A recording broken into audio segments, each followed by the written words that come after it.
aí são os nossos apoiadores culturais aqui da nossa Rádio Santa Isabel, www.radiosantaisabel.com.br. Mais uma notícia aqui. Roberto Tardelli sobre Moro e o TRF4. Que tiro foi esse? Domingo passado, o povo brasileiro foi acordado, por sobressalto, com a notícia de que Luiz Inácio Lula da Silva foi liberado, foi liberto do seu cativeiro. Cativeiro sim, Lula está sequestrado. É um preso político sequestrado e domingo passado se confirmou isso. Sérgio Moro, a Polícia Federal, o TRF4, o STF, o STJD, todos esses tribunais estão interessados e acordados em não libertar Lula nunca mais. A ideia dessa gente é que Lula não saia mais da cadeia. E porque mesmo na cadeia, Lula continua revolucionando o Brasil e mobilizando o povo brasileiro, que a mais cedo ou mais tarde vai sair às ruas e exigir o que é seu por direito, direito ao trabalho, direito à educação e à saúde. E neste domingo, Moro deixou de ser juiz para ser perseguidor de Lula. Seu comportamento nos permite dizer que ele deve se declarar impedido de julgar o presidente da República. O procurador aposentado Roberto Tardelli, responsável pelo processo que colocou na prisão a ex-estudante de direito Suzane Richthofen, escreveu especialmente este artigo. Abre aspas. Vamos pular as introduções desnecessárias com a condenação de Lula pelo TRF4, absurdamente, matéria ainda não votada pelo STF, decretou-se sua prisão para início de cumprimento de pena. Esse processo acabou na vara de origem presidida pelo juiz Sérgio Moro e também se encerrou com um acordo condenatório e com a decisão de seguimento do caso para o STJ, recurso ordinário, e com a interposição de agravo para o STF, recurso extraordinário. Moro e Gebran encerraram suas atividades de juízes no processo, terminaram seus trabalhos. Com a prisão de Lula, deu-se início à execução da pena, desta feita a cargo da juíza de direito de outra vara que nada tem a ver com Sérgio Moro, ou não teria a ver. A prisão de Lula não revogou uma série de direitos que ele possui como ex-presidente da República, e o que acabou ocorrendo era aquilo que se previa. Lula acabou em ilegal e abusivo isolamento. Ademais, Lula permanece com seus direitos políticos inteiramente preservados e nessa condição pode exercê-lo, votar e ser votado, exatamente porque é pré-candidato à presidência da República, nas eleições de outubro próximo. Se não puder se manifestar, haverá evidentemente cerceamento a seu direito político. Os demais candidatos estão circulando e apresentando suas ideias ao país e Lula, ao contrário, sequer visitas pode receber, permanecendo em ilegal isolamento. Essa questão foi levada à juíza que nada fez para alterar a situação de Lula e os seus advogados, que a gente em direito chama de impetrantes. Entraram com habeas corpus. Todas as discussões sobre a responsabilidade criminal de Lula são estranhas ao HC, que se preocupou apenas com a sua situação política e seu isolamento prisional.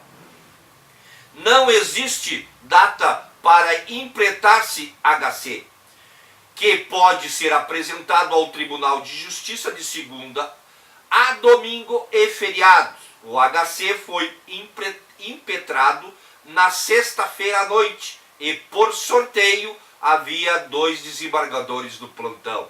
Foi destinado ao desembargador Rogério Favreto. Ele estudou a situação na noite de sexta e no sábado, proferindo sua decisão liminar no domingo, por força da qual concedia a liberdade ao presidente Lula, entendendo fortes e coesos os argumentos da defesa e afastando o parecer contrário do MP. O mundo caiu em um festival de desinformações e informações estapafúrdias teve início, com cenas constrangedoras e diria abusivas e que percorrem sim o Código Penal. Rogério Favreto, Rogério Favreto era competente para a decisão? Sim, era competente. A matéria era relativa ao plantão? Sim, na medida em que se noticiava um estado permanente de grave ilegalidade na execução da pena de Lula. Era cabível HC nessa situação?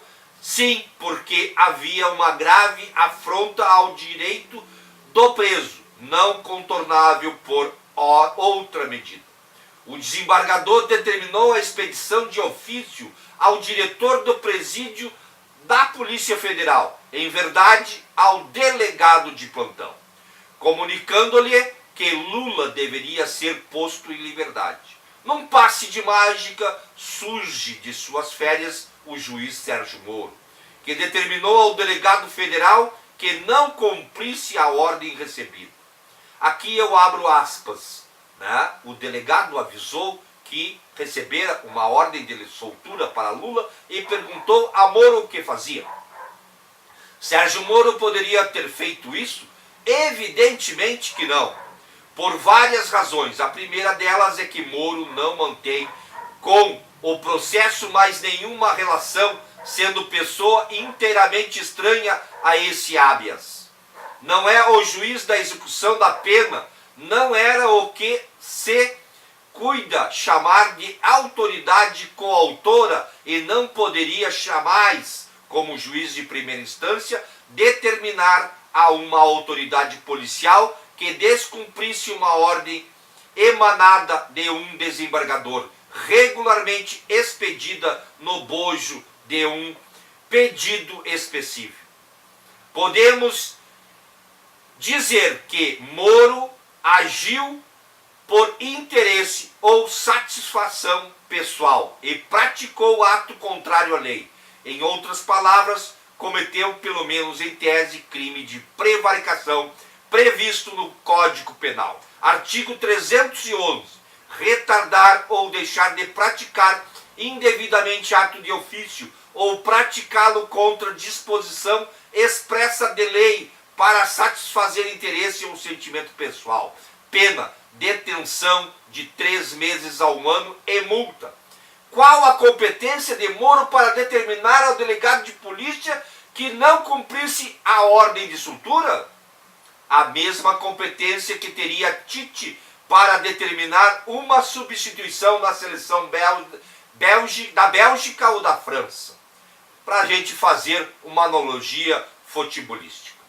Tudo piora para ele, Moro, se relembrarmos que ele se encontrava em gozo de férias, regularmente concedida, isto é, fora do país, encontrava-se em Portugal e fora da função judicante. Ele jamais poderia ter dado a ordem que deu e revelou sua completa perda de serenidade para julgar qualquer outra causa que tenha Lula como acusado. Moro deixou de ser juiz e passou a ser perseguidor de Lula. e seu comportamento nos permite dizer que ele é efetivamente obrigado a declarar-se impedido, suspeito, para processar Luiz Inácio Lula da Silva, porque desfez-se de qualquer sentido de imparcialidade. É ver para certificar-te. Moro ficou nu. No trem que se descarrilhava na curva, um outro componente completamente maluco se agregou. Rompendo a cena, o desembargador relator do processo de Lula, desembargador João Pedro Gebran Neto, disse-se ser ele a verdadeira e única fonte de emanação de direito. Também ele, sem se dar conta que sua atividade havia sido encerrada, veste uma beca e de superjuiz, de ofício sem provocado, oficia também ao atônito delegado federal, determinando-lhe que se abstivesse de cumprir o alvará, que é uma ordem para soltar Lula. Lula ficou solto, permaneceu preso, Lula continuou preso, permanecendo solto, um caos. O desembargador Gebran poderia ter dado a ordem que deu? Não, porque há maneiras processualmente corretas até de revogar a ordem emanada pelo desembargador Favretto, cujos trâmites se dão no interior do próprio TRF-4, através de recurso próprio da parte contrária, o esquecido Ministério Público, primo pobre nessa briga. Nem tão pobre assim. Sim, o MPF poderia recorrer através de um agravo interno que levaria à soltura, conhecimento da turma processante que deveria manter ou revogar a liminar concedida. Nunca vi um cavalo de pau desses para fazer descumprir uma ordem. Repita-se, regularmente dada. Não sou menino e carrego algumas dezenas de milhares de processos criminais nas costas e nunca vi uma rave processual desta animação. Também tenho certeza que ninguém viu. Nossos limites estão revogados no que toca a maluquice jurídica. Endurecendo o jogo, o desembargador Favretto chuta de bico e retira pela terceira vez a ordem de soltura, dando 1 hora para o seu imediato cumprimento. 1 hora em juridiquês tem 200, 300 minutos. A ordem é dada e segue para que funcionários operacionais trabalhem para que ela chegue a seu destinatário, o delegado federal. Carimba daqui, carimba de lá, cafezinho, calor, abre a janela, fecha a janela, computador está lento. Esta 1 hora espichou. Novo terremoto. O presidente do TRF-4, desembargador Thompson Flores, vestiu sua capa preta e tirou sua espada de jade, entrevendo naqueles dois ofícios, de Gebran e de Favretto, um caso raro de conflito positivo de competência, em que 2 desembargadores se apresentavam como competentes para decidir de forma diversa sobre o mesmo caso. O baile da loucura estava atingindo o seu auge e ninguém era de ninguém.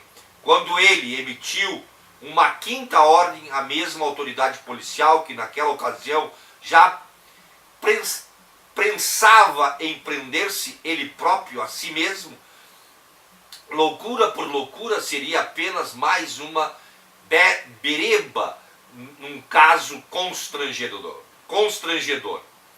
Em outro ofício, ele determina que a ordem deva ser ignorada e determinada sem revogá-la expressamente, uma vez que o caso seria devolvido ao desembargador Gebran.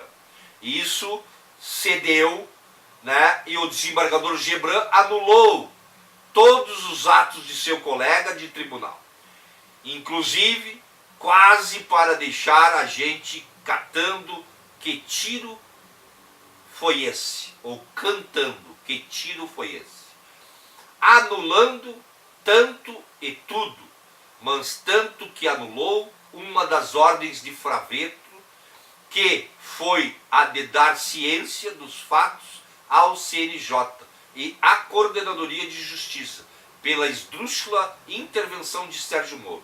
Ele determinou quase um surto formalista que não se leve ao conhecimento de ninguém a vexaminosa atuação de Sérgio Moro. Com isso, como se isso fosse necessário.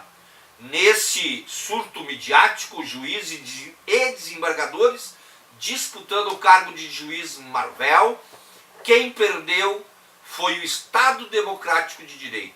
Quem perdeu foi a democracia. Quem perdeu foi a população que percebeu que a juíza cedeu a impulsos narcísicos. Quando a vaidade se sobrepõe, todos nós perdemos. Favreto mostrou ser independente e mostrou ser um juiz exemplar porque não se intimidou, não se curvou às pressões e tinha competência para decidir porque está no lugar certo e na hora certa. Sua decisão foi eminentemente jurisdicional. E ele também foi alvo de um ataque jurisdicional de que nunca tive notícia. Colunistas, blogueiros e jornalistas de extrema direita ultrapassaram todos os limites da insanidade. Até telefones pessoais foram divulgados nas redes sociais. A Globo o associou criminalmente ao PT, sem se dar conta que o próprio Moro desfila pelo mundo a tiracolo com Dória e outros expoentes do PSDB. Favreto nunca teve questionada sua honestidade e probidade e se tornou vítima desses lobos que vagam no mundo virtual e na grande mídia. Um grande juiz a ser preservado e defendido por todos nós. Roberto Tardelli é procurador aposentado do Ministério Público de São Paulo e é advogado. Então, doutor Roberto, já se candidate para defender o juiz Favreto, porque a Procuradora-Geral da República já o denunciou, né? E a juíza do STJ também já o denunciou e abriu processo investigativo. Então, precisamos com certeza defender os juízes como Favreto, porque o golpe é institucional e os golpistas estão também no poder judiciário. Vamos lá para mais apoiadores e já voltamos.